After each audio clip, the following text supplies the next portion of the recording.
Et le MMA à présent, on en parle de plus en plus souvent et régulièrement sur Europe 1, le MMA qui prend une place médiatique de plus en plus importante. Il y a eu un combat avec Cyril Gane, le Français, face à Jon Jones, la légende du MMA, qui a tourné court malheureusement pour le Français puisqu'il y a eu la guillotine, l'étranglement dans le premier round. On en parle avec notre invité en direct, Bertrand Amoussou. Bonsoir Bertrand Amoussou.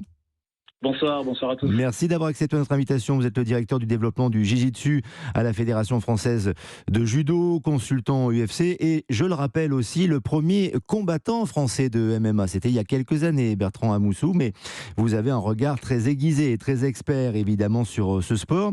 Et on va essayer de comprendre pourquoi Gane n'a pas réussi, il était très frustré, en effet, mais n'a pas réussi à tenir un petit peu plus longtemps pour inquiéter Jon Jones qui l'a emmené au sol. Très rapidement, il faut le rappeler. Ce qu'il faut comprendre, en fait, c'est que le MMA, bien sûr, c'est un mélange de plusieurs sports de combat. Donc, il y a la partie coup de pied, coup de poing, ce que maîtrise très, très bien Cyril Gane. Il y a la partie lutte, lorsqu'on saisit, et lorsqu'on arrive au sol, il y a la partie sol. Cyril n'est pas un expert de la lutte ni du sol.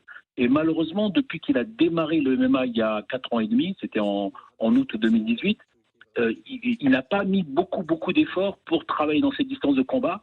Chez les poids lourds, c'est vrai qu'on fait beaucoup de pieds-points, mais lorsqu'on arrive à rencontrer des gars comme Jon Jones par exemple, des lutteurs qui sont très très forts en lutte, et bien là ça devient problématique et c'est ce qui s'est passé. Il n'avait pas de solution dans ce secteur du combat. Voilà, c'est vrai que Jon Jones, lors des conférences de presse d'avant-combat, avait dit « Moi je vais essayer de le battre au striking, dans sa spécialité ». Ça n'a pas duré très très longtemps effectivement, dans la première manche. Il y a eu quelques échanges mais qui ne sont pas allés très très loin et très très vite on est allé au sol avec cette fameuse guillotine. Est-ce que vous pouvez nous expliquer de quoi il s'agit et qu'est-ce qu'on ressent d'ailleurs quand on est pris dans une guillotine, Bertrand Amoussou, et ce pourquoi d'ailleurs Cyril Gane malheureusement a tapé et a dû abandonner?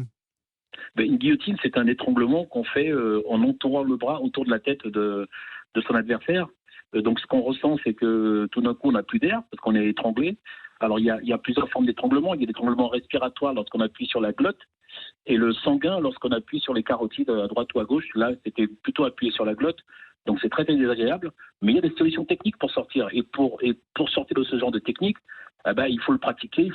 Et manifestement, il y avait le bras droit de Cyril qui était en appui au sol. Il aurait dû s'en servir pour essayer de desserrer un petit peu l'étreinte de Jon Jones. Mais il ne l'a pas fait. Est-ce que vous êtes en train de nous dire, Bertrand Amoussou, que Cyril Gane n'était pas vraiment prêt pour ce combat face à Jones? Ça aurait été très très difficile pour Cyril d'être vraiment prêt pour ce combat. Jon Jones, on l'appelle le GOAT du MMA. Il est invaincu, il a une victoire, mais c'était une disqualification. Il était en train de dominer largement ce combat. C'est un combattant qui est hors norme. C'est vraiment le combat le plus. C'est un surdoué du combat.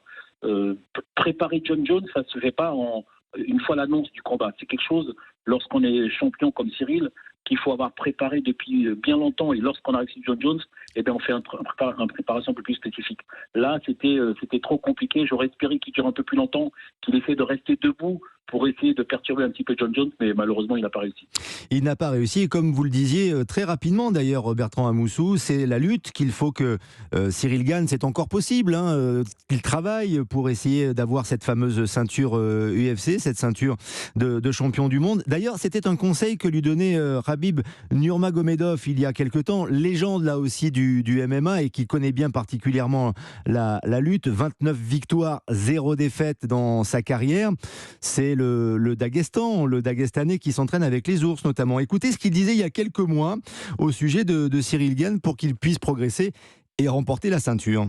Gane, viens au Daghestan. Tu dois venir au Daghestan, rester 1 an et demi ou 2 ans, apprendre la lutte. Parce qu'il est encore jeune pour les poids lourds. Il a quel âge?